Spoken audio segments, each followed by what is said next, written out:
Levítico 18-19.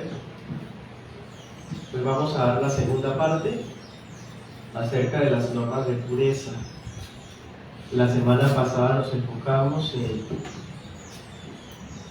las uniones sexuales y maritales que están prohibidas. Y en esta oportunidad, dentro de ese mismo contexto, el Señor da normas de tipo moral que también tienen que ver con el área sexual, pero vamos a ver que se incluyen otras cosas. Por eso vamos a titular esta enseñanza hoy Normas de pureza moral, porque hay cosas sexuales, pero hay otros temas también aparte de lo sexual, porque la moral no solo implica las conductas sexuales, sino implica todo lo que tenga que ver con la ética práctica, ¿no?, de nosotros. Oremos. Señor nuestro Dios, ilumínanos con tu hermoso espíritu a la luz de tu ley. Ayúdanos, Señor, a comprender, a abrazar y vivir tus mandamientos. Ilumínanos, Señor, con tu gracia y tu amor. En Cristo Jesús. Amén. 18-19. Leámoslas hasta el 23. Dice: no descubrirás la desnudez de la hermana de tu mujer mientras está viva. Perdón, del 19. No descubrirás la desnudez de ninguna mujer durante sus días de impureza menstrual. No tendrás relaciones sexuales con la mujer de tu prójimo, para no deshonrarte con ella. No ofrezcas ningún hijo tuyo a Moloc, para que sea quemado. No deshonras así el nombre de tu Dios. Yo soy el Señor. No te acostarás con un hombre como si te acostaras con una mujer. Eso es un acto aberrante. No te llegarás a ningún animal para deshonrarte con él. Ninguna mujer se pondrá delante de ningún animal para ayuntarse con él. Esto es un acto perverso. Amén. Los otros textos ya los leímos la semana pasada y ya los estudiamos.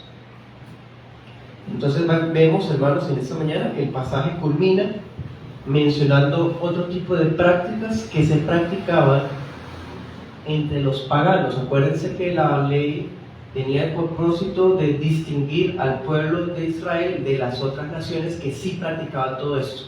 Los egipcios, los cananeos practicaban el incesto y practicaban todas esas cosas que estamos viendo para el día de hoy, ¿sí? Entonces el Señor incluye estas normas, por ejemplo el tema de Moloc. Es un tema que no tiene que ver aparentemente con el sexo, y aún así el Señor lo encaja en este momento porque quiere mostrar todos los principios de pureza que exige de su pueblo. Bueno, vamos a estar viendo que en esta oportunidad se prohíben otro tipo de cosas. Por ejemplo, la primera de prohibirse, ¿cuál es? 18-19. Las relaciones sexuales conyugales mientras la esposa está en su periodo menstrual. Si nosotros entendemos que las reglas acerca del incesto están vigentes por analogía que vamos hoy a aplicar, entonces por implicación esto también debe estar vigente porque está dentro del mismo contexto. Es decir, para el cristiano hoy día tampoco es ético y ni moral allegarse a su esposa, ni siquiera, pues ya vimos que todo lo que tenga que ver con relación sexual implica necesariamente que está casada la persona, ¿sí? Entonces, no por el hecho de ser la esposa, entonces puede uno realizar prácticas que son denigrantes como esta, ¿sí? De pronto abusar de su condición de salud, que es temporal, tan solamente una semana, y pues pasarla desapercibida. Y bueno, aquí la palabra entonces nos está mostrando la vigencia de esto. En Levítico 20-18, que es el capítulo donde trata lo mismo, pero mostrándonos las penas contra el que practicaba, dice que el que tuviese relaciones con su esposa en menstruación debía ser cortado de entre el pueblo. Ese cortado, ya hemos visto que implica muchas cosas, puede significar muchas cosas, que pues las llevaría a cabo el Señor mismo, ¿sí? Entonces, eso es un aspecto de la ética sexual de nosotros como creyentes. Luego, en el 18:20, prohíbe el adulterio. Y es algo que ya, pues, sabemos. De hecho, esto está dentro de los 10 mandamientos. Decíamos también que el capítulo 18 de Levítico es un desarrollo casuístico del séptimo mandamiento: no adulterarás. Entonces, por eso es que aparece este mandamiento acá incluido, porque es un desarrollo de esto. ¿Sí? Adulterio delante de Dios no solamente es la infidelidad conyugal, sino el incesto. Y todo lo que estamos viendo para esta mañana también. Anote ese texto, Proverbios 6:29. Y Hebreos 13:4. En ese pasaje dice que Dios juzgará a los fornicarios y a los adúlteros. Tenga presente eso, porque en Levítico 20:10 describe el adulterio como una contaminación. Levítico 20:10 dice: no te contamines, no te deshonras a ti mismo teniendo relaciones con la mujer de tu prójimo. O sea, ni siquiera es la mujer de tu pacto, sino es la mujer del pacto de otro, ¿sí? Y en 20:10 dice: el que practique esto tiene pena de muerte. El adulterio se pagaba con la pena de muerte. Y ojo, debían morir tanto el adúltero como la adúltera. Los dos debían morir. No como hicieron los fariseos, que le llevaron la adúltera a Jesús y le dijeron: la ley dice que hay que apedrear. Y el Señor les dice que esté libre de pecado, ¿se acuerdan? Pero el Señor está refiriéndose a esto. Si estaban libres de pecado, o sea, ¿por qué están actuando entonces de presentar solamente a la adúltera? ¿Por qué no presentaron al adúltero? ¿No será que el adúltero estaba entre ellos? ¿Sí? Entonces por eso dice el Señor que esté libre de pecado, porque ellos estaban transgrediendo la ley, porque la ley exigía matar a los dos. Bueno, entonces ojo, en el antiguo pacto el adulterio se pagaba con la pena de muerte, y en el Nuevo Testamento dice: a los fornicarios y a los adúlteros los juzgará Dios. ¿Sí? El pecado de adulterio no es lo único de castigarse, la fornicación también. ¿Sí? Bien. Tercera cosa que se prohíbe, y ese es el detalle como particular, ¿no? Porque en medio de este contexto el Señor incluye ofrecer a los hijos en el fuego en honor de Moloch. Eso suena muy terrible, muy cruel. Moloch era como una especie de estatua de piedra que tenía una bandeja que simbolizaba en sus manos, y la boca del animal, pues del monstruo estaba abierta, y ahí le echaban carbones, mejor dicho, lo encendían al rojo vivo, y la gente, para ser fértiles, para tener bendiciones en sus cosechas, ponían a sus hijos, bebés, sus primeros nacidos, los primogénitos, y los metían ahí para matarlos, y tocaban tambores alrededor del muñeco para que no se escucharan los gritos del bebé. Eso lo hacían para ser bendecidos en la fertilidad y en, mejor dicho, supersticiones. Hoy día pues no está Moloch muñeco, pero sí hay métodos de aborto, que son el Moloch del siglo XXI y del siglo XX. ¿Sí? Bueno, eso es aberrante. Estas cosas también Dios las prohíbe, matar a los niños de esta manera. ¿Sí? En 18:21 dice que la práctica de esa idolatría perversa era considerada como una injuria directa contra el nombre de Dios.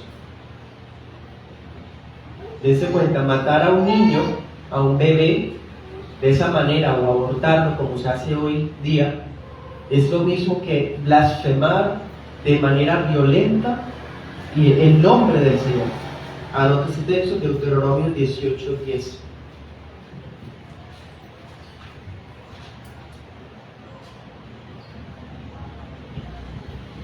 Pero no solamente el nombre de Dios, vea Levítico 20:3, que son los textos paralelos.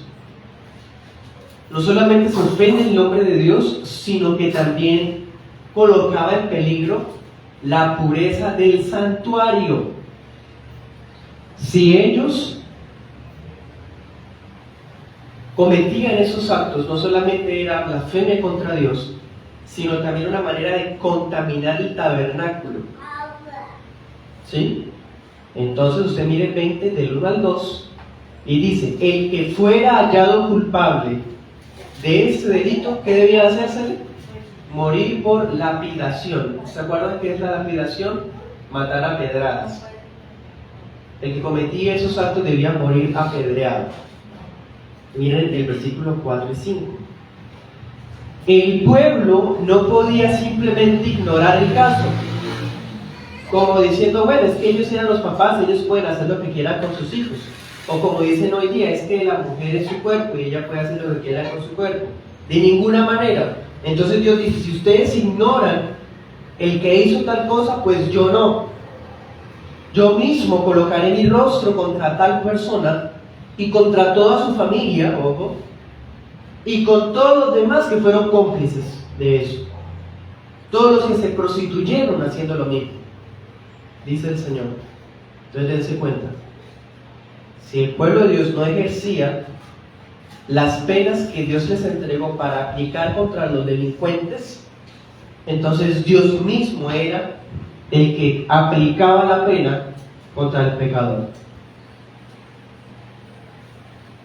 Bien, entonces démonos cuenta, hermanos, estas son las cosas principales que se prohíben en esta segunda parte acerca de la moral. La relación sexual en menstruación, el adulterio. Aquí se incluye, pues, obviamente la fornicación y ofrecer a los hijos a Moloch. Pero hay otros temas que el Señor añade que tienen que ver con la moral. Miren el 18:22 y el 18:23. Primero, el homosexualismo. Segundo, el bestialismo. Esas dos prácticas también las cometían los cananeos y los egipcios, era algo común. Pero el Señor, dentro de la moral que exige a su pueblo, prohíbe estas prácticas. ¿Cómo denomina la primera? Dice, abominación. Y usted mire Levítico 20:13 y establece que era digno de pena de muerte, también pena capital para el homosexualismo. La palabra abominación en hebreo da a entender que es algo repugnante, aborrecible. Y lo segundo, que es el bestialismo, en 18:23 se le denomina como una perversión, y en 20:15 al 16 dice que la pena para esta persona, para el pervertido que se acostara o tuviera relaciones con un animal, era la muerte, pena de muerte, y también debía matarse al animal. Bien, eso ya se ha hablado antes, en Éxodo 22:19, ya se había hablado un poco de esto. Deuteronomio 27:21 dice, maldito el que haga estas cosas. Deuteronomio 27:21. Entonces démonos cuenta, hermanos, el capítulo 18 establece las prohibiciones morales a las que el pueblo debía acatar, ¿sí? Y el capítulo 20 nos especifica el castigo para el que incurrieran esas prácticas, y añadió 3 casos más. En el capítulo 20 hay otros 3 casos. Todo lo que les he dicho hasta ahora está en 18 y en el 20 a la vez. El 1 lo menciona, el 20 dice qué le pasa al que comete eso.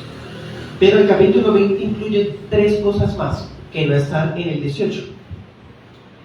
Miren, 26. Primero, consultar encantadores o adivinos. También hace parte de la moral del pueblo de Dios no consultar este tipo de personas, brujas. Bien, dice el Señor, yo mismo me opondré para cortar al tal de entre su pueblo. ¿Ustedes se acuerdan de alguien que haya cometido esto y que Dios lo haya cortado? Saúl. Primera de Crónicas 10, del 3 al 14. ¿Se acuerdan que Saúl consultó a la medium que invocó el espíritu supuestamente de Samuel? Dice la palabra que por ese pecado fue la gota que derramó el vaso y Dios le quitó la vida a Saúl. Entonces, primer caso, consultar encantadores o adivinos. Segundo caso, Levítico 29. Maldecir a los padres. Dice la Meshita, denigrarlos. Cualquiera que le dice maldito a su papá o a su mamá, o lo insulta, también merecía morirse. Eso ya lo hemos visto antes, Éxodo 21:17. Y el tercer caso que se añade en el capítulo 20 está en el 20:27. Dice, el que evoque a difuntos o practique la adivinación, ese también debía morir. 20:27 dice, debía ser muerto a pedradas. Eso también hace parte de la moral del pueblo de Dios. Miren lo banal que es que alguien diga, es que eso ya no está vigente porque está en Levítico. ¿Cómo así? O sea, ¿se puede tener relaciones homosexuales? Entonces también se pueden buscar a los muertos. ¿Sí? Está en el mismo contexto, entonces sacrifiquemos a nuestros niños a Moloch, porque como es Levítico, lo ridículo que es esa idea de separar ambos testamentos y decir que por ser Levítico no está vigente. Tengamos en cuenta que esas normas son morales y la ley moral sí está vigente, porque hace parte de un reflejo de la santidad de Dios que es inmutable. Una pregunta así para que analicen un poco. ¿Cuál es la diferencia entre la adivinación que está en 20:27 y la adivinación que está en 20:6? ¿Será que está repetido? Debe haber una diferencia. ¿Se acuerdan? El primero había dicho consultar a encantadores o adivinos. Y el segundo dice que el que invoque a difuntos o practique adivinación. Es como lo mismo.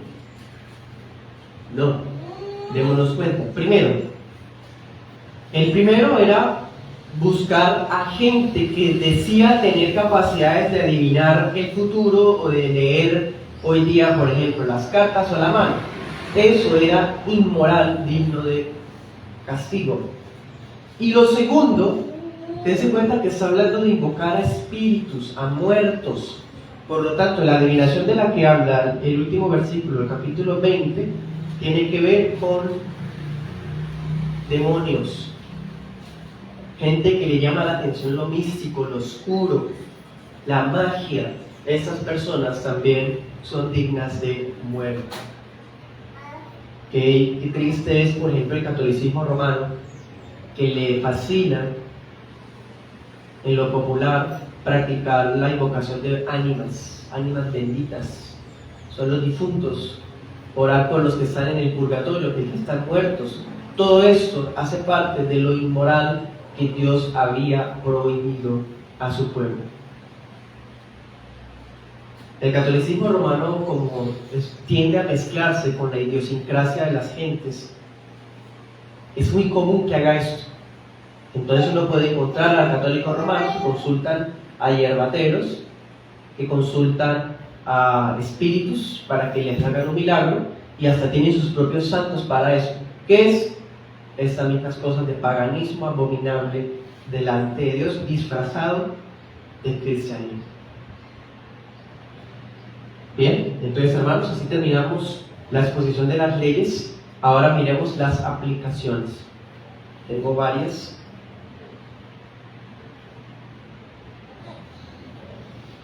Tengo 6 aplicaciones, así que me tomo el tiempo de las preguntas y respuestas.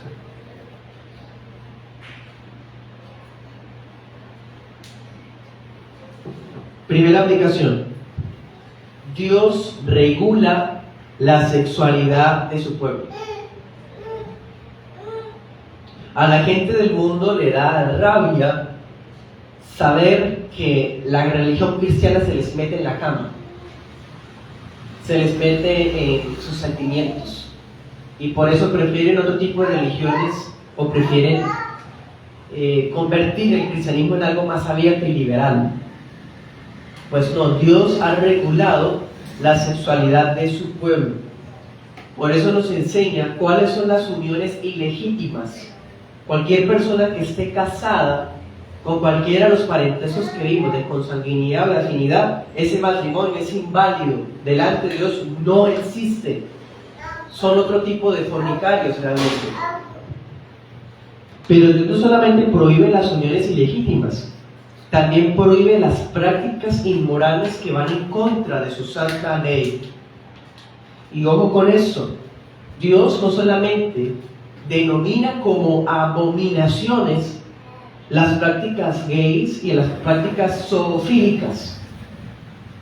Todo lo que vimos hasta hoy son abominables, todo. El que está con el tío, el que se está con la madrastra, el que invoca espíritus, el que, mejor dicho, todo es abominable. No podemos tampoco decir que solamente la homosexualidad es abominable, hermano. Realmente todo lo que vimos hoy y la semana pasada está incluido. Bien, así que todo esto nos debe llevar a considerar al matrimonio con alta dignidad. Tiene tanta dignidad el matrimonio que el matrimonio se convierte en un refugio seguro para la práctica legítima del sexo. El matrimonio se convierte en un lugar seguro para salvaguardar los deseos impuros de la persona. Y eso a algunas personas, especialmente a las mujeres, les parece odioso que el matrimonio se presente como una especie de escape al desespero sexual de un varón, por ejemplo. Es lamentable que un hombre llegue al matrimonio porque se estaba quemando. Es lamentable, sí, pero Dios ha otorgado el matrimonio para atacar ese problema a esa persona también. Entonces puede ser ofensivo, puede ser de pronto no lo ideal, pero el matrimonio hasta funciona para esto, para que la persona no se, mejor dicho, se extralimite en sus deseos y le dé rienda a sus deseos teniendo sexo de la manera que el mundo lo tiene. Entonces queda Dios el matrimonio como un lugar seguro para ello. El matrimonio ofrece la relación sexual de manera consentida entre él y ella, donde él no puede hacer cosas en ella que la denigren, la humillen o la hagan sentir como un objeto. Y lo mismo ella, que no sea una persona que quiere tener a su marido siempre con ella, porque mejor dicho, ¿sí me hago entender? Hay principios morales de rectitud que se aplican para ambos. Cito al doctor Murray del siglo pasado. Abro comillas. Cuando los intereses de la piedad no gobiernan al pueblo de Dios en la elección de los cónyuges, se produce una confusión irreparable y se destruyen los intereses no solo de la espiritualidad, sino también de la moral. Cierro comillas. Claro, es que a mí me gusta ella, pero es su sobrina. Es que yo lo amo a él, pero es su cuñado. Es que yo siento algo que usted también debe respetarlo. Usted es heterosexual y yo puedo ser homosexual. Tienen que respetarme porque yo soy así. Cuando se coloca por encima la pasión y el deseo, por encima de los lineamientos de Dios, se convierten en prácticas impías, abominables. Si Cristo es nuestro Señor, pues que gobierne en nuestra intimidad y especialmente en la decisión más importante de nuestras vidas: ¿con quién nos casaremos? Esa es la decisión más importante de la vida. Esas personas que dicen, no, es que yo me casé por error, yo estaba ciego, enceguecido, no conocía a esa persona y abrí los ojos ya después de que tengo 5 años de casado, 10 años de casado, 1 año de casado. No nos importa. Y delante de Dios, usted y esa persona son una sola carne y tiene que asumir las consecuencias de su insensatez. Si es que fue una insensatez haberse casado. Porque realmente el matrimonio nunca es una insensatez. Insensatez es cuando no hay dominio propio del pecado, no hay humillación del orgullo y queremos ser felices así, viviendo la vida de nuestra manera. Dios nos ayude. Segunda aplicación. Levítico 18 y Levítico 20 son los capítulos más odiosos para una generación postmoderna. Les parece duro matar a pedradas, ¡oh, qué primitivo! Quemar al que estaba con el papá, con la hija y con la mamá a la vez. Uy, qué, mejor dicho, qué salvaje. Los ojos simples y críticos se atreven a pensar de esa manera y no alcanzan a ver la gracia de Dios que está detrás de eso. Aún a muchos cristianos les parece difícil encontrar la gracia en eso. ¿Gracia? ¿Gracia? Si aquí todo el tiempo está matando a la gente. ¿Gracia? Si está prohibiendo muchas cosas. Gracia. Gracia porque, primero, porque Dios, que es justo, legislador, santo y bueno, ¿usted no cree que tiene derecho a ponerle pena de muerte a todo? Claro. Pero solamente le puso pena de muerte a algunos delitos, mató. ¿No le parece eso gracia ya? ¿Acaso no dice la palabra que la paga del pecado es muerte? ¿Que todos nuestros pecados merecen la muerte? ¿No sabía usted eso? ¿Qué sería de nosotros si Dios nos diera el pago físico que merece cada uno de nuestros pecados? ¿No ve la gracia? También vemos la gracia de otra manera. Cada una de estas penas cumplía una función ejemplarizante. ¿Qué significa función ejemplarizante? Significa que cuando una persona cometía estas cosas y llevaba a cabo su pena, servía para que otros vieran lo que le pasó para no cometerlo. Como diríamos nosotros, aprender del mal ejemplo ajeno, de los malos espejos. ¿Sí? Las penas tenían el propósito de advertir al pueblo frente a costumbres perversas de los impíos. Claro, si se ve lo que le pasa a una persona que tiene relaciones con un familiar cercano que está prohibido, o que tiene relaciones sexuales, o las consecuencias incluso de salud, como el SIDA y demás cosas que vienen sobre los inmorales, ¿no sirve eso como una advertencia divina? Es una advertencia divina. Para nosotros hoy, los días del Nuevo Testamento, ya no hay pena de muerte.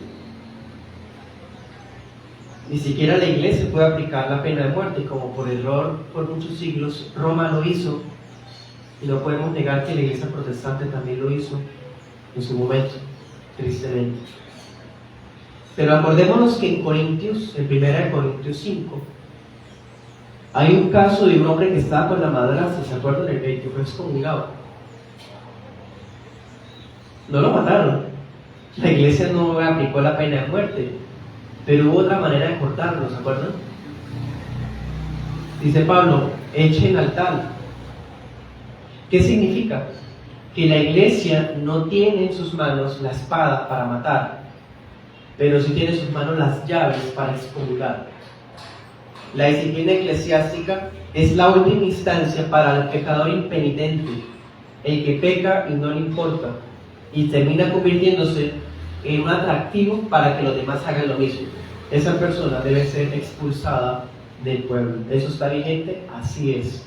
El que niegue esto es una persona inmoral del montón. Así como se exigía al Israel del Antiguo Testamento, pues que ninguna iglesia bíblica encubra ni albergue entre sus filas a pecadores impenitentes. ¿Qué hacía el Señor con el que no denunciaba el pecado? Decía que él ponía su rostro contra el altar. Dios nos guarde.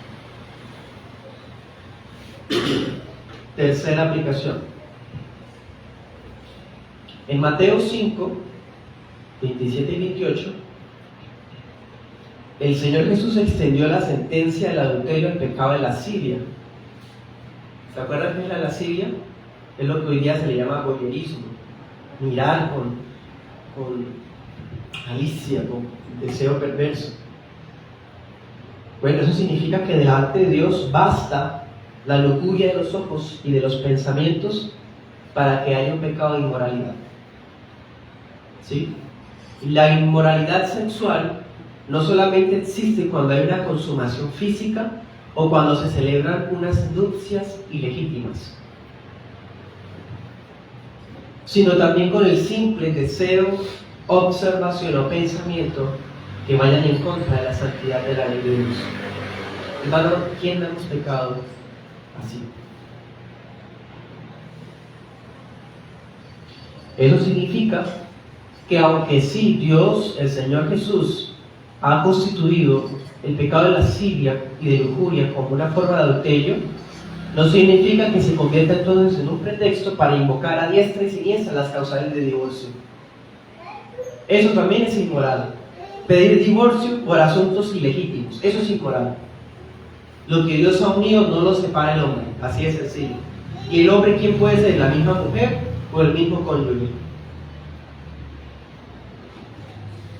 Es que si se descubre a alguien en pornografía, ¿eso es causal de divorcio? ¿Es adulterio bíblicamente? Claro que sí.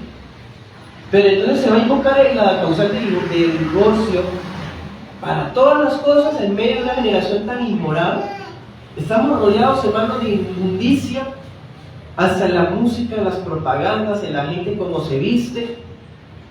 Entonces no puede existir el matrimonio, porque en cualquier momento tanto el varón como la esposa van a pecar en adulterio de corazón. ¿Ven lo ridículo que es? Las causales de divorcio no están colocadas en bandeja de plata para que el inmoral se case 2, 3, 4, 5 veces. Eso también es inmoral, y seguro que los cananeos hacían lo mismo. Se casaban y recasaban, igual que los egipcios. Cuando el Señor expuso el séptimo mandamiento, quería iluminarnos sobre la voluntad de Dios para con nuestra propia santificación. Es decir, tenemos que buscar la santidad de manera intencional. Yo sé que mi debilidad es el televisor, el internet, estar solo, estar, mejor dicho, teniendo amistades más femeninas que masculinas, a pesar de estar casado. Pues, ¿qué debo hacer? Si mi mano me es ocasión de caer, me la corto. ¿Se acuerdan lo que el Señor dijo? Si mi ojo me es ocasión de caer, me lo saco. O sea, debo de quitarme todo aquello que me da pie para ser inmoral. Y no cortando el matrimonio, que fue el seguro para la inmoralidad. Miren lo contradictorios que somos. No cortan las redes sociales en donde se promueven, en donde se exhiben, en donde buscan hasta hablar bonito con amigos y amigas estando casados, pero sí cortan el matrimonio. ¿No les parece eso diabólico? Como si el matrimonio hubiera sido el problema y no el problema es la inmoralidad de su corazón.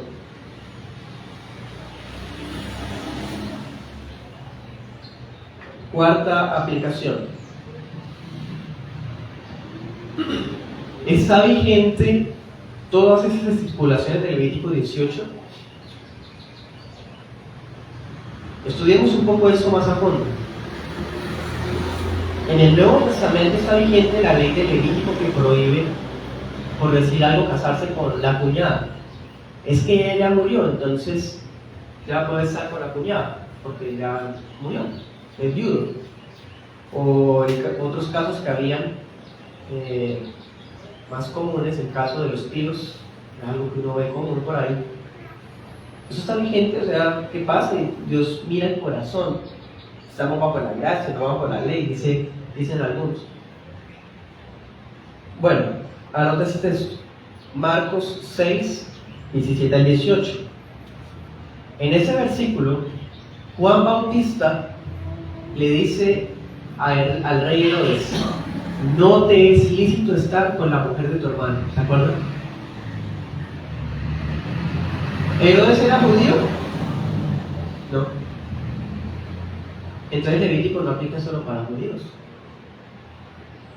Otro ejemplo, 1 Corintios 5:1, el hombre que estuvo con la madrastra, que ya lo hemos mencionado. ¿Cómo lo trató Pablo? No juzgues. Les falta amor. O sea, el amor es amor. No. Dice, echen altar al perverso de ustedes. No la admitan. ¿No nos lleva esto a reflexionar la vigencia de esas leyes? ¿Acaso eso no está en Levítico 18? El caso de Herodes, el caso de Corintios, eso está en Levítico 18. Y tanto Juan Bautista como el apóstol Pablo, ¿cómo lo aplicaron? Como cosa vigente. ¿Quién se cree algún pastor o maestro falso para decir que eso no está vigente? ¿Quién se atreve a decir, no, es que eso fue para Israel, en la dispensación de Moisés? No, Herodes y el incestuoso de Corinto no eran judíos y fueron amonestados duramente por su inmoralidad. Porque, hermanos, la ley moral expresada en los grados de parentesco prohibidos y en la censura absoluta contra todas las otras prácticas de inmoralidad, como el homosexualismo, la zoofilia, el aborto, todo eso inmoral. Entonces, ¿qué significa? Que también está siendo tratado igual. ¿Cómo? Como universal, le aplica a todos. ¿Usted no es cristiano? Bueno, Dios lo va a juzgar usted con la misma ley. ¿Usted no es judío? Dios lo va a juzgar con la misma ley. Herodes no era judío ni cristiano, y el de Corinto era un falso cristiano y no era judío. La ley de Dios es universal, aplica a todos y vigente, aplica para todos hoy.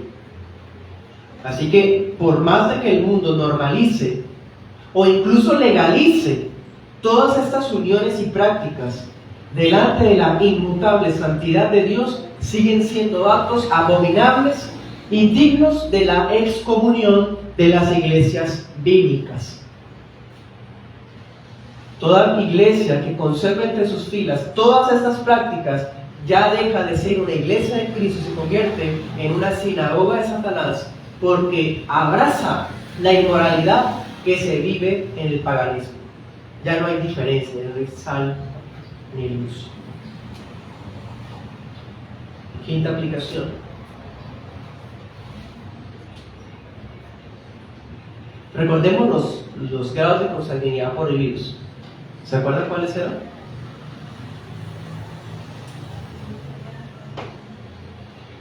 Mencionémoslos. Padre o madre, madrastra o padrastro, hermanos, aunque no se hayan criado juntos, nietos, hermanastros, tíos, sea por parte de padre o por parte de madre. También se incluye tíos políticos, las nueras, los suegros, los cuñados, los hijastros y los nietastros, ¿sí? O sea, los nietos del marido. 12 parentescos prohibidos. Según la opinión popular, faltaría alguno, ¿no? Porque esos son todos los prohibidos, no hay otro prohibido. ¿Por qué digo eso de lo popular? Bueno, voy para allá. ¿Esos 12 casos son los únicos casos prohibidos o puede extenderse por implicación a algunos otros? Por ejemplo, los primos. En los 12 no están los primos.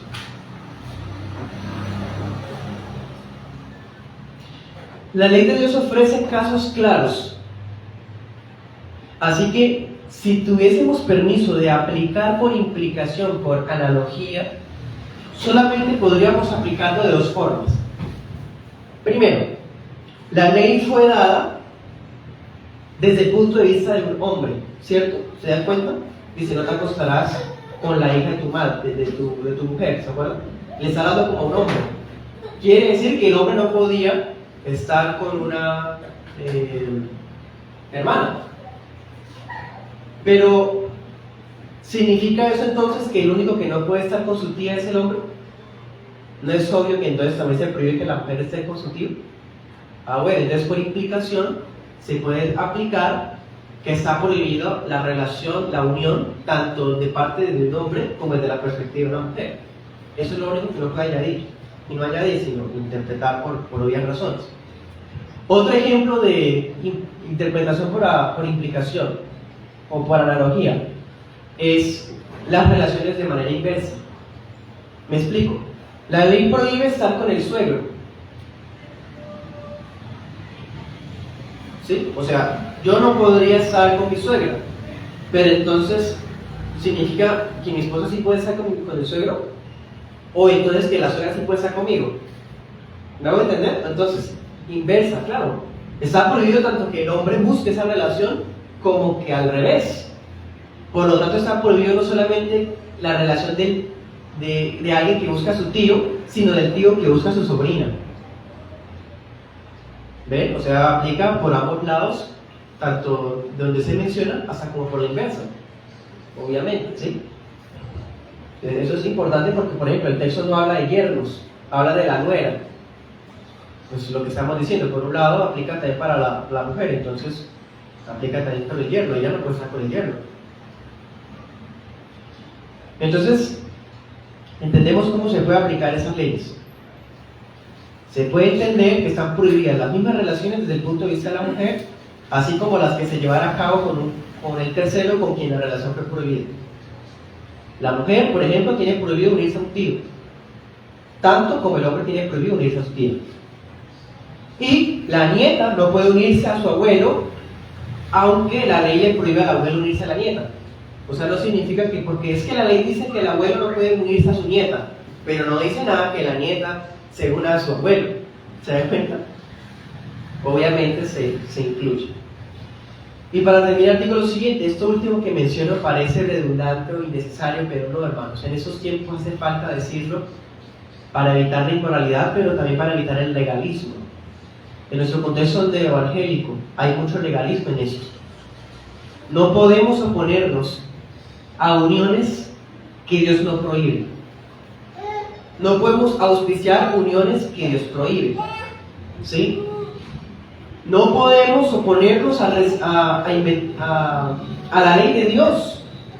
Cada vez que nos inventamos nuestras propias prohibiciones, estamos esclavizando a la gente con nuestros pareceres, con nuestras tradiciones. ¿Cuántas iglesias prohíben, por ejemplo, la unión entre primos? La Biblia no prohíbe eso. ¿Cuántas iglesias prohíben, por ejemplo, la relación entre ahijados? No es que él es el ahijado porque es el padrino. Eso ni siquiera es un parentesco de nada. Ahí no hay prohibición. Entonces, ¿quién es Dios? ¿Ustedes son Dios? ¿Acaso la tradición son Dios para inventarse más leyes, más prohibiciones? Aparte de las 12 líneas de parentesco prohibidas, ¿quiere añadir más? Si la ley no estipuló esas relaciones como grados prohibidos, nadie tiene derecho a esclavizar la conciencia de nadie con reglas humanas. Alguien puede decir, es que entre primos salen a veces los hijos con malformaciones genéticas. Es que eso es la maldición de Dios. Ya vimos la semana pasada que el propósito de Dios no era guardar la genética, el genoma, era guardar la santidad del pueblo.